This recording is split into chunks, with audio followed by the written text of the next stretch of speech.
piece is, for some reason, fallen a little bit out of favor in the canon of Gilbert and Sullivan.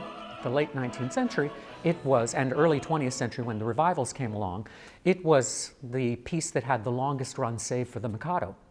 It was immensely popular in London, went to 2 theaters, the second of which was the first theater with electric lighting, no longer gas lighting. And then when it came to New York, it ran for 170 odd performances also. It was wildly successful. A most intense young man, a soulful-eyed young man, and not a poetical, super-aesthetical, out-of-the-way young man.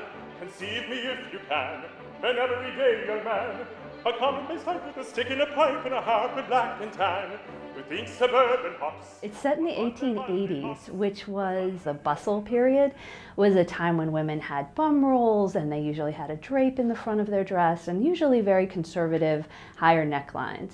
So it was a very distinctive, very late Victorian time period. What's fun about this show is that the aesthetic movement sort of changed that. They really tried to remove the bustle, they wanted to get rid of the corset, and so there was this little fashion movement that you don't hear very much about, the aesthetic movement in the late 1800s. There was a number of beautiful fashions that came out of that time period.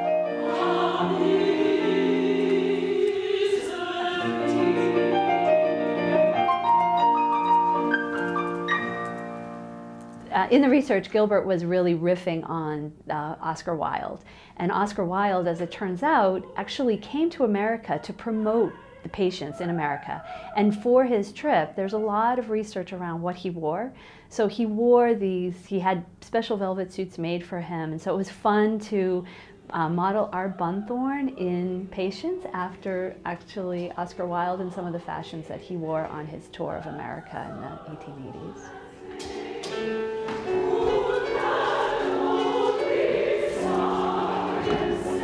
It's a beautiful show, and I think that it's a very transportive show, that you feel like you're getting kind of a flavor of this aesthetic movement. So I think that that's really a really fun piece of it.